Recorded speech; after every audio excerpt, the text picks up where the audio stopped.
ईशान शर्माको मृत्युको कारण प्रहरीद्वारा सार्वजनिक गरेको प्रतिवेदन विरुद्ध वास्तविक दोषी पत्ता लगाउन दबाव स्वरूप पीडितका आफन्त, छिमेकी र स्थानीयहरूले इलाका प्रहरी कार्यालय रुद्रपुर, सालजन्दी र जिल्ला प्रहरी कार्यालयमा समेत दबाव स्वरूप जुलुससहित घेराउ गरेका छन्।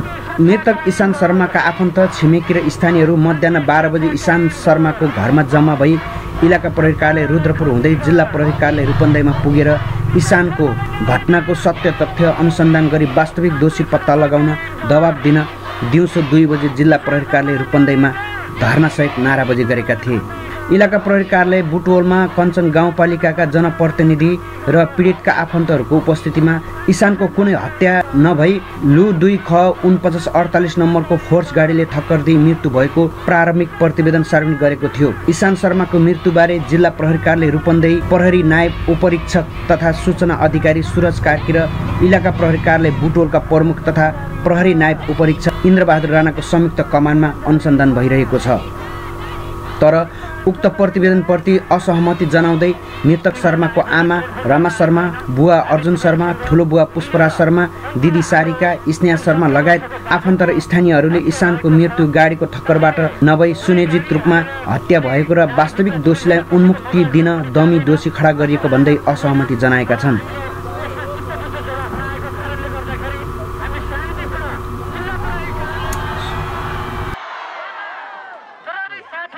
पुस 2 गतेदेखि परिवारसँग सम्पर्कविहीन भएका ईशान शर्मा 2 दिनपछि पुस 3 गते घर नजिकैको नालीको ढक्कनमुनि टाउकोको पछाडि गम्भीर चोटसहित आँखा फोडिएको अवस्थामा मृत भेटिएका थिए।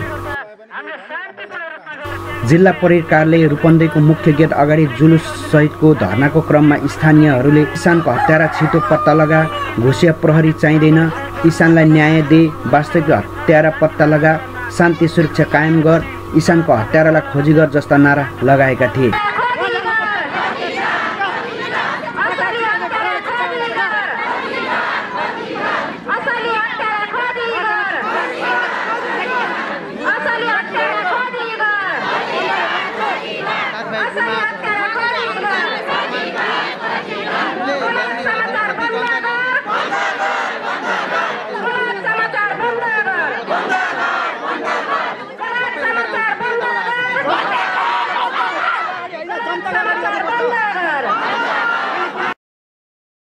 मृतक शर्माका बुवा अर्जुन शर्मा र आमा रमा शर्माले आफ्नो सामाजिक सञ्जाल फेसबुकमा न्याय मरेको देश रहेछ, छोरा ईशान शर्माको हत्या प्रकरणलाई सडक दुर्घटना बनाउने प्रयास यो निर्णयमा कुनै पनि हालतमा मान्य छैन भन्दै असहमति जनाउनु भएको छ।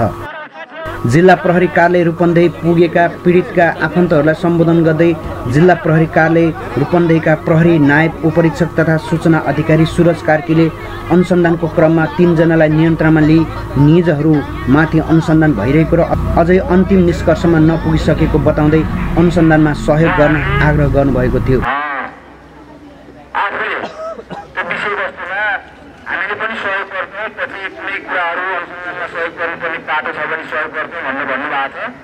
अनुसन्धान थप अनुसन्धान भइरहेको छ। यो विषयमा अरू तपाईहरूलाई केही सूचनाहरू थप प्राप्त भएको खण्डमा अनुसन्धानको लागि सूचना उपलब्ध गराइदिएर सहयोग गरिदिनुको लागि सम्पूर्ण उपस्थितहरूमा हार्दिक अनुरोध गर्दछु। हस्त धन्यवाद। मृतक शर्माका ठुलो बुवा पुष्पराज शर्माले भने वास्तविक दोषी पत्ता नलागाएसम्म छोराको शव नबुझ्ने तर अनुसन्धानका लागि प्रहरी प्रशासनलाई अन्तिम समयसम्म साथ दिने समेत प्रतिबद्धता जनाउनु भएको छ। मेरो भाइको छोरा भति ईशान शर्माको हत्या प्रकरणमा अनि विभिन्न चरणको आन्दोलन गर्दै हामी आज जिल्ला प्रहरी कार्यालय घेराउ गर्ने हिसाबले आएका हौँ र जिल्ला प्रहरी कार्यालयसँग हाम्रो समन्वय त पटक भएको छ। तथापि प्रहरीले कतै यो घटनालाई, हत्याको घटनालाई दुर्घटना बनाउँदै त छैन। एउटा गाडी पक्रिएको छ, फोर्स गाडी, र केही चालक लगायत 3 जना मान्छेहरू पनि पक्राउ भएका छन्। तर त्यसमा चाहिँ तपाईको अनुसन्धान गर्दै जाँदाखेरि कतै दुर्घटना वा सवारी दुर्घटना अन्तर्गत योलाई हत्यालाई चाहिँ दुर्घटना बनाउन प्रयत्न त गर्दै छैन पुलिसले भन्ने आशंकाका कारण हामीले चाहिँ खबरदारी गर्नको निम्ति इलाका प्रहरी कार्यालयमा हामी 3-4 दिन अगाडि गयौँ। त्यहाँ पनि हजारौँको जनसङ्ख्या जनसमुदाय जानुभएको थियो। आज हामी चाहिँ जिल्ला प्रहरी कार्यालयमा आएका छौँ र आगामी दिनमा हामीले यसको सत्य तथ्य बाहिर नआउन्जेलसम्मको निम्ति हाम्रो यो विरोध कार्य वा न्यायको निम्ति चाहिँ विभिन्न निकायमा चाहिँ पहल कदमी गर्ने कार्य निरन्तर रहनेछ। किसान शर्मालाई अनि न्याय दिनको निम्ति हामी निरन्तर लाग्नेछौँ र यसमा आम मिडियाकर्मीहरू, सञ्चारकर्मी मित्रहरू अनि लगायत प्रहरी प्रशासन लगायत आम जनसमुदायबाट साथ र सहयोग हुनेछ भन्ने कुराको हामी आशा र अपेक्षा गर्दछौँ। जस्तै तपाईँहरू चाहिँ भर्खरै जिल्ला प्रहरी कार्यालयमा एसपी सर र डिएसपी सरसँगै छलफलमा पनि बस्नुभयो। उहाँहरूले तपाईँहरूलाई के विश्वस्त दिलाउनु भएको छ? धन्यवाद छ। उहाँहरूले अनुसन्धानको विषय चाहिँ त्यो प्रारम्भिक अनुसन्धान हो। त्यो गाडी र 3 जना मान्छे छोपिएको भनेको त्यो प्रारम्भिक अनुसन्धान हो। हामी जिरोमा थियौँ, जिरोबाट कम्तीमा प्रारम्भमा आएका छौँ। अब अनुसन्धानको पाटोलाई चाहिँ तपाईँको अलिकति साँगुरो बनाएका छौँ। अब त्यसबाट ती मान्छेसँग को कहाँ के कस्तो छ भन्ने विषयमा सूक्ष्म अध्ययन हुँदैछ। त्यसले चाहिँ जे रिजल्ट ल्याउँछ त्यसको निम्ति जसलाई अनुसन्धानमा तान्नुपर्छ ती सबैलाई तानेर यहाँहरूलाई हामीले दोषीलाई यहाँहरूको अगाडि हामीले ल्याउनेछौँ। त्यसमा हामी प्रहरी चाहिँ प्रतिबद्ध छ। यसमा हाम्रो कुनै प्रकारको चाहिँ तपाईँको मोलमोलाई चाहिँ हुने छैन। कसैसँग हामीले चाहिँ तपाईँको रवाफ दबाफ कतै पाड पनि हामी चाहिँ त्यो रवाफ वा दबाफ वा अन्य कुराबाट हामी प्रलोभित हुने छैनौँ वा हामी तर्सिने छैनौँ भन्ने कुरामा उहाँहरूले आश्वस्त गर्नुभयो।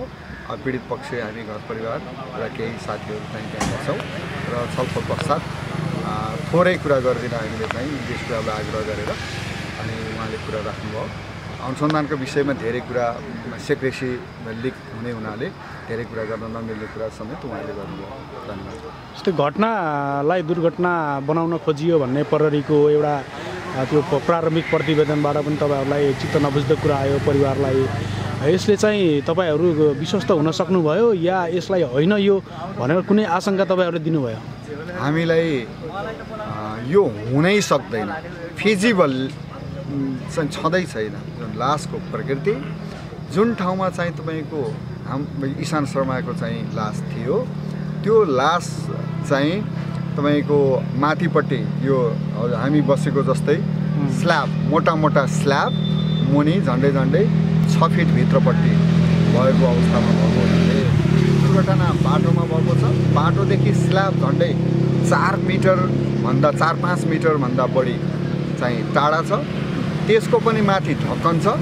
एउटा छेउमा चाहिँ तपाईँको छेउबाट गोला भएको कारणले त्यताबाट सानो खुला एरिया छ अनि त्योबाट टाउको फुटेको, आँखा फुटेको अनि त्यसपछि खुट्टा भाँचिएको मान्छे कसरी अनि 6 फिट जति भित्र गएर चाहिँ अनि त्यसपछि मृत्यु हुन सक्यो त त्यो सम्भव छैन। तपाईँहरूले अनुसन्धानलाई त्यही तरिकाले अगाडि बढाइदिनु पर्यो। त्यसमा अरू व्यक्ति पनि संलग्न हुन सक्छन्, अरू निकाय पनि संलग्न हुन सक्छन्, अरूले पनि त्यहाँ प्रहार गरेको हुनसक्छ वा निजहरूले नै जो चाहिँ तपाईँको त्यहाँ अहिले देखिएका छन् तिनीहरूले नै अनि त्यसलाई चाहिँ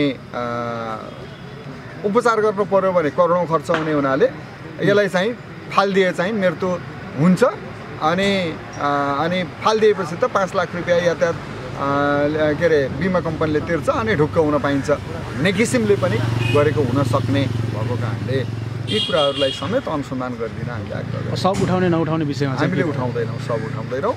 हाम्रो चाहिँ हामी दुईटा कुरामा चाहिँ प्रतिबद्ध छौँ। एउटा सब के मानेमा उठाइँदैन भने प्रहरी प्रशासनले कतै कमी कमजोरी गर्यो कि भनेर फर्दर इन्भेस्टिगेसन गर्नको निम्ति पनि हामीले चाहिँ तपाईँको त्यो सब चाहिँ अन्य ठाउँमा पनि काठमाडौँ लगेर पनि त्यसलाई चाहिँ अनुसन्धान गर्न सक्ने भएको कारणले त्यसलाई गरेका छैनौँ।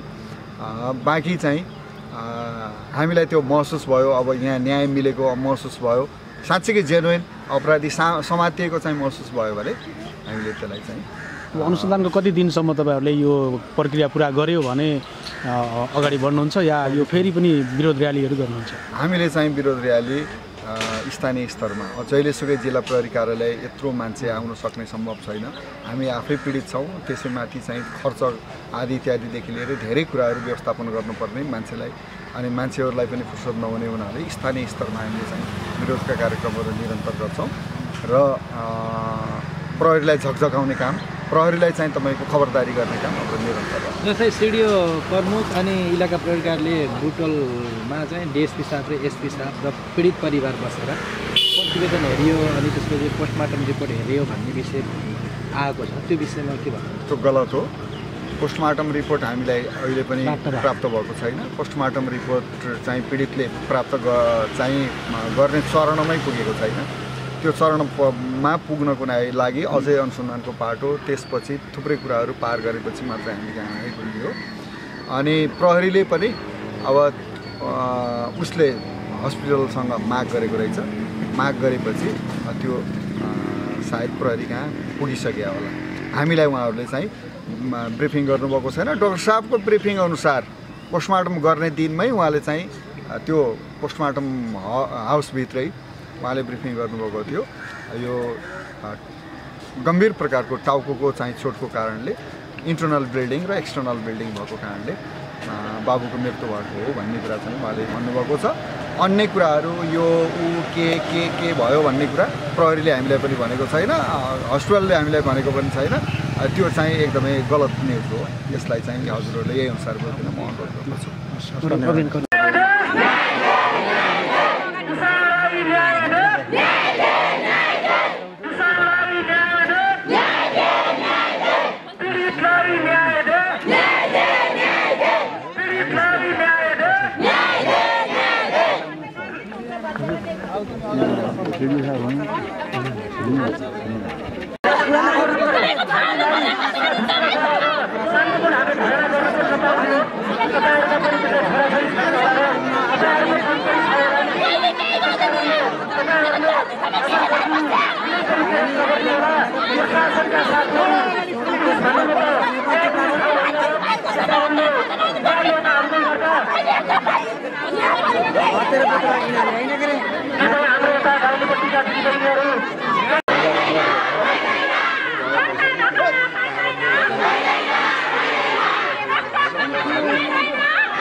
हाम्रो छोरा किसान शर्मा एकैछिन सम्पूर्ण कृपया शान्त, सबैलाई शान्त हुनको हार्दिक अनुरोध गर्दछु।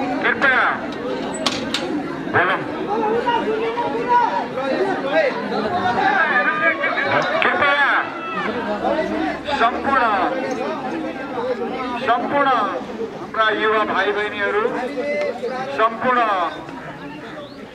दाजुभाइ दिदीबहिनीहरूलाई म विनम्रतापूर्वक आग्रह गर्न चाहन्छु। यो घटना अत्यन्तै दर्दनाक छ, अत्यन्तै दुःखदायी छ। हामी सपरिवार सबै पीडित छौँ। र यहाँहरूलाई थाहा नै छ तिसारको पूर्वाधार हो। हामी सबै अत्यन्तै विक्षिप्त छौँ। प्रहरीले लामो समयदेखि अनुसन्धान गरिरहेको छ र यो विषयमा धेरै कुरा विकसित भइसकेको छ।